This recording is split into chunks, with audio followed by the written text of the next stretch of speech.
के मर्डर ने जहां लोगों का दिल दहला दिया है, वहीं अभी तक ये बड़ा सवाल बना हुआ है कि मर्डर की असली वजह क्या है। मर्डर की वजह बेशक अभी तक सामने नहीं आई है, लेकिन इस केस में लगातार नए खुलासे हो रहे हैं।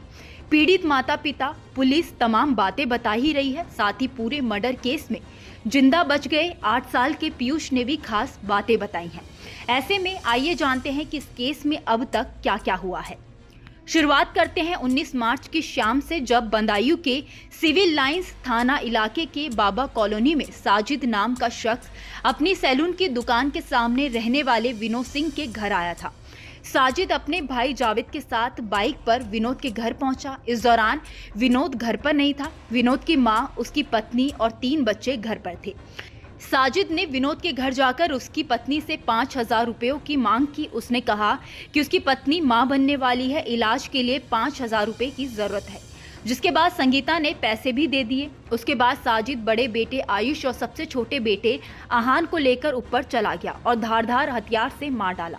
इस बीच जब मंझला बेटा पीयूष ऊपर गया तो उस पर भी हमला किया, लेकिन वो किसी तरह से बच निकला। घटना के बाद साजिद भाग गया, लेकिन खबर जैसे ही शहर में फैली, लोगों में आक्रोश फैल गया। लोगों ने शहर में कई जगह गुस्से में तोड़फोड़ कर दी।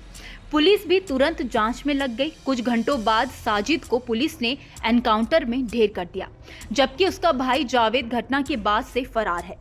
इस घटना के बाद बच्चों के पिता विनोद का कहना है कि रंजिश जैसी कोई बात नहीं थी, पैसे भी साजिद को मिल गए थे। ऐसे में हत्या की वजह समझ में नहीं आ रही है। नहीं, व्यवहार देखिए, हम रहते नहीं थे यहाँ। मैं तो बाहर रहता हूँ, बस आना जाना, बाल कटवाए, यही व्यवहार था हमारा। क्या करना मुझे इससे? कुछ भी नहीं हुई हमारी कभी। पता नहीं है क्यों मैटर क्या बना इसका, या किसी ने मैटर बनवाया है, पता नहीं। इसके हाथ का ऐसा काम करवाया कि हम ऐसा करें। वहीं विनोद की पत्नी संगीता का कहना है कि साजिद का कभी कभार घर आना जाना रहता था। बच्चे उसी के सैलून से बाल कटवाते थे। साथ ही वारदात की पूरी घटना बताते हुए कहा कि हत्या के बाद साजिद ने कहा था कि आज हमने अपना काम पूरा कर लिया है। इस घटना में बाल बाल बचे विनोद के मंझले बेटे पीयूष ने बताया कि मुझे भी पकड़ लिया गया था। उसने मेरा मुंह बंद कर दिया था, इसीलिए मैं दूसरों को बुला नहीं सका। मैं किसी तरह से वहां से आरोपी को धक्का देकर भाग निकला और नीचे जाकर सभी को बताया।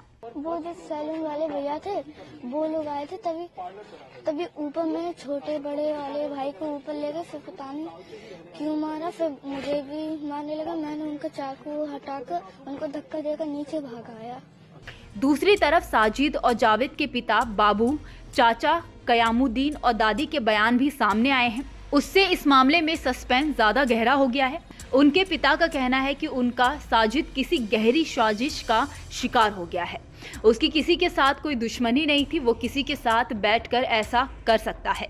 जबकि चाचा ने पूछताछ में कहा कि साजिद बहुत गुस्सैल था, किसी की नहीं सुनता था। दादी ने कहा कि वारदात साजिद ने किया है, जावेद बेकसूर है। इसके अलावा साजिद की बीवी ने भी बड़ा खुलासा किया है। साजिद की पत्नी सना ने कहा है कि वो बिल्कुल ठीक है, वो ना तो अस्पताल में भर्ती है, ना ही प्रेग्नेंट है और ना ही उसके इलाज के लिए 5,000 रुपए की जरूरत थी। वो तो बीते 15 दिनों से अपने मायके में रह रही है। साजिद खुद उसे लेकर अपने ससुराल छोड़ा था। फिलहाल वो अपनी मां के साथ रह रही है। साजिद की पत्नी के खुलासे के बाद अब ये सवाल उठ रहा है कि क्या साजिद ने इस हत्याकांड की साजिश पहले से ही रची थी, क्योंकि वो 15 दिन पहले ही अपनी पत्नी को मायके छोड़कर आ गया था। इसके अलावा वारदात वाले दिन भी वो अपनी दुकान जल्दी बंद करके चला गया था। इसके बाद रात करीब 7 से 8 बजे के बीच वो अपने भाई जावेद के साथ विनोद के घर पहुंचा। उस समय उसकी पत्नी संगीता अपने 3 बच्चों के साथ थी। पुलिस हर एंगल से जांच कर रही है। साजिद का सैलून विनोद के घर के सामने था और विनोद की पत्नी भी ब्यूटी पार्लर चलाती थी। सवाल है कि क्या ब्यूटी पार्लर रंजिश की वजह था? क्या हत्या के पीछे लेन देन का विवाद है? क्या साजिद किसी और वजह से दुश्मनी पाले हुए था? परिवार ने रंजिश की बात से इनकार किया है। कुछ लोग तंत्र मंत्र जैसी बातों के कयास लगा रहे हैं। साजिद ऐसा कुछ करता था, ये अभी तक सामने नहीं आया है। हालांकि हत्या के तरीके की पुष्टि पोस्टमार्टम रिपोर्ट आने के बाद हो गई है।